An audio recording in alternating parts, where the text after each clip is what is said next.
Vick back with us now. Mike talking some Thursday night football. After scoring only 3 points in the first half, Matt Stafford and the Rams offense came alive in the second against Seattle. Stafford, dealing with a sore finger on his throwing hand, still threw for 365 yards and a touchdown. Rams beat the Seahawks. They improved to 4-1 on the season. But the Seahawks were the story in this one because Russell Wilson had to leave the game in the third quarter, hurt his middle finger on his throwing hand when he knocked into Aaron Donald's helmet. Pete Carroll said it was badly sprained, and Russ wasn't able to grip the ball, so he didn't come back in. Geno Smith had to replace him. Bad night overall for the Seahawks. They lost. They dropped to 2-3. So let's check out your NFC West standings. Not going to be easy for Seattle if Russ misses some significant time. Cardinals, Rams, Niners, and then there are the Seahawks down there. Mike, what is Russ dealing with this finger injury?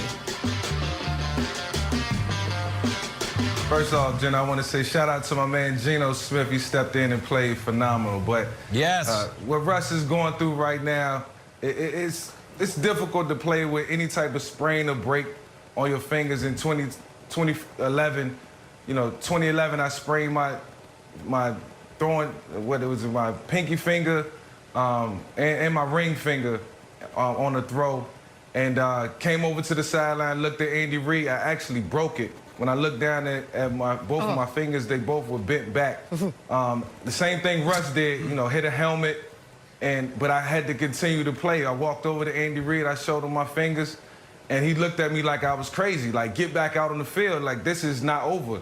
You know, this is what you do. You got to play through the pain. And just his look, just the look he gave me, I knew I could not make an excuse about what had just happened. But my finger was pointed back towards me. I grabbed it, bent it back forward, put some tape on it, and went and threw for 4-16. It was a painful 4-16, but I got through it. I still grimace right now just thinking about it. I just wanted to go home. But look, I mean, it was a game. We still was in the game. We had a chance to win, but it's not an easy feat. It's not something that you can just, I mean, go out and just troop it out. If you can, you have to. You almost got to. But if not, you know, you got to come out. And for Russ, man, one, I got him on my fantasy squad, so I needed him out there. For two, he needed to finish. He needed to finish that game. You know, Matthew Stafford finished with a sore finger. He threw for 300.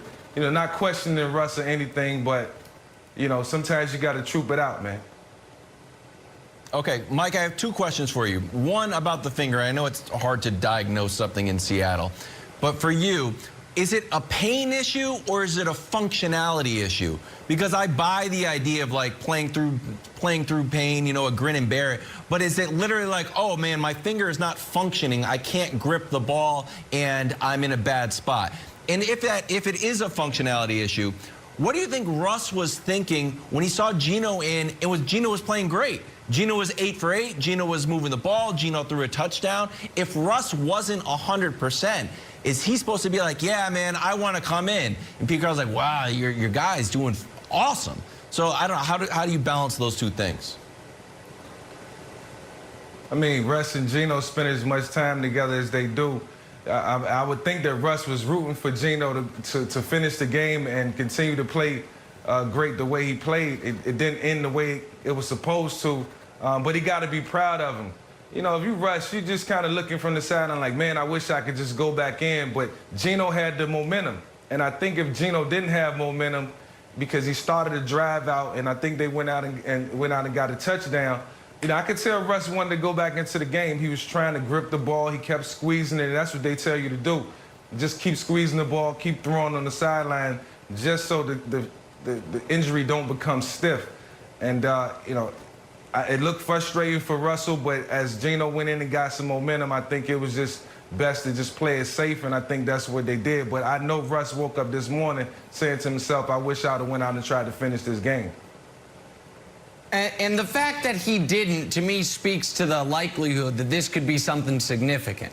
That this could be something we hear he has to have surgery on, or something that could sideline him and make him miss the first game of his career. When you've been in this league for 10 years at that position and you've never missed a start, you know how to play through pain. You know how to play through injury. This is a home game on national television against a divisional rival.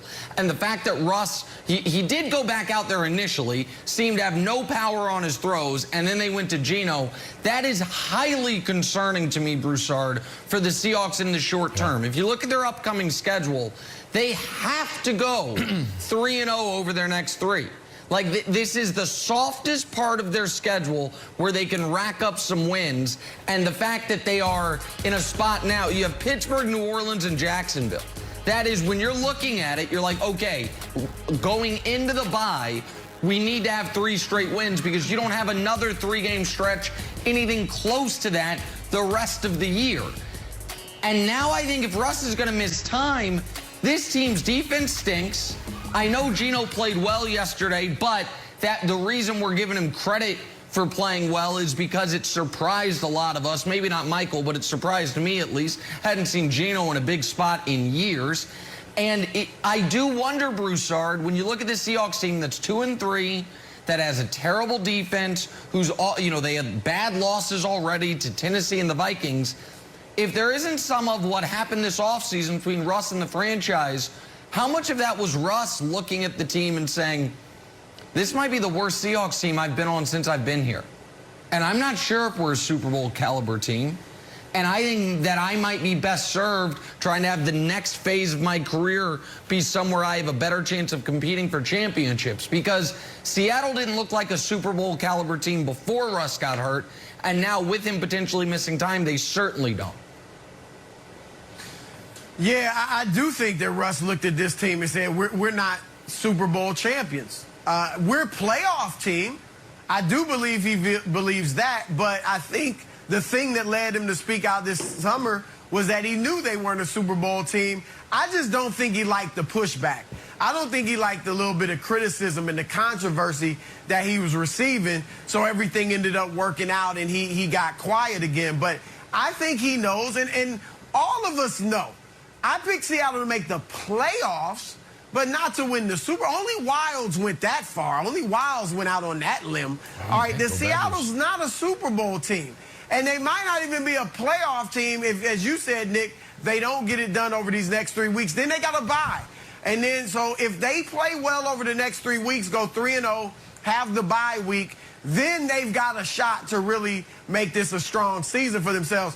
But I also think, Nick, with 9 days rest, and you just heard Mike say that you got to fight through the pain sometimes, and obviously Russ is tough. He's never missed a start, as you said. But I would be stunned if after 9 days off, a sprained finger keeps him out of that game against Pittsburgh. You and I just talked about how serious that game is and how desperate they are. You know Russell Wilson understands that, so I'd be surprised if he's not available for Pittsburgh. I don't believe it's a sprained finger. I looked, I saw it. I saw the fact that Russ didn't go back in. I don't think that's a sprain. I think they called it a sprain, but I think that was some type of either fracture or dislocation or potentially both. And because it's on his throwing hand, I do wonder if they say we got to do a little procedure. And then it's not about toughness. If they have to reset a bone or do something surgically, then it's not about Geno want to play. It's about you have to be out. So I would be really worried about that. Yeah. I don't know, Nick, you remember last year I broke my leg and ran that marathon? If I could do it, Russ could do it. I'm kidding, none of that stuff is true. Mike, thank you, as always. Time now for Nick's picks. Nick's sitting at 500 on these picks this season. 3 wins, 3 losses. Okay. People, 500. Last week you hit on the Ravens, buddy. You missed on the Texans, and you missed on your lock of the week, the Falcons. What happened?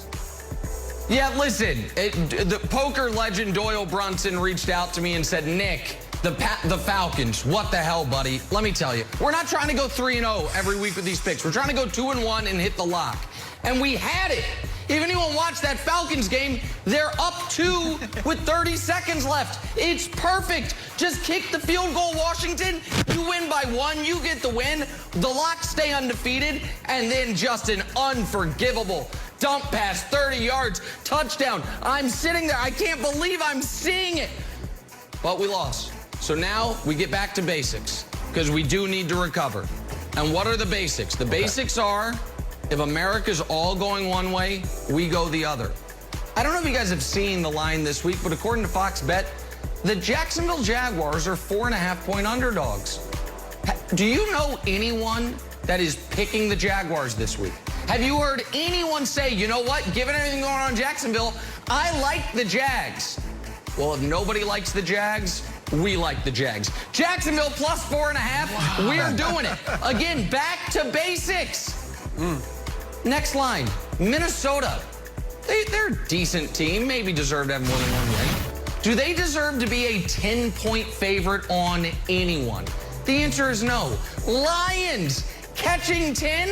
Oh, I'll take those points, my friend. Detroit plus 10. Back to basics, America. Is anyone betting the Lions this week? We are. We're going Jacksonville, and we're going the Lions. That's how we're going to get back on the winning track. Two teams nobody likes, two teams that haven't won, two teams that will cover the spread this week. And then the lock of the week. Oh, the smallest home favorite in the history of the Mahomes era? Yeah, we'll take the Chiefs. We'll eat the 3 points. It was briefly 2.5 points, and then Fox Bet got their wits about them, said, my God, we're going to get hammered. We're going to have to close up shop with all this money flying in on the Chiefs. Kansas City -3. They're the lock of the week. So we are going with the two worst teams in football and the best team in football. That's what we're doing for a nice little tapestry of goodness. Jacksonville plus 4.5. Nobody likes them this week. We do. Detroit plus 10. Nobody's liked them for years. We do. And the Chiefs catching only laying 3. Give me a break. Chiefs -3. Lock of the week for Kansas City. There it is.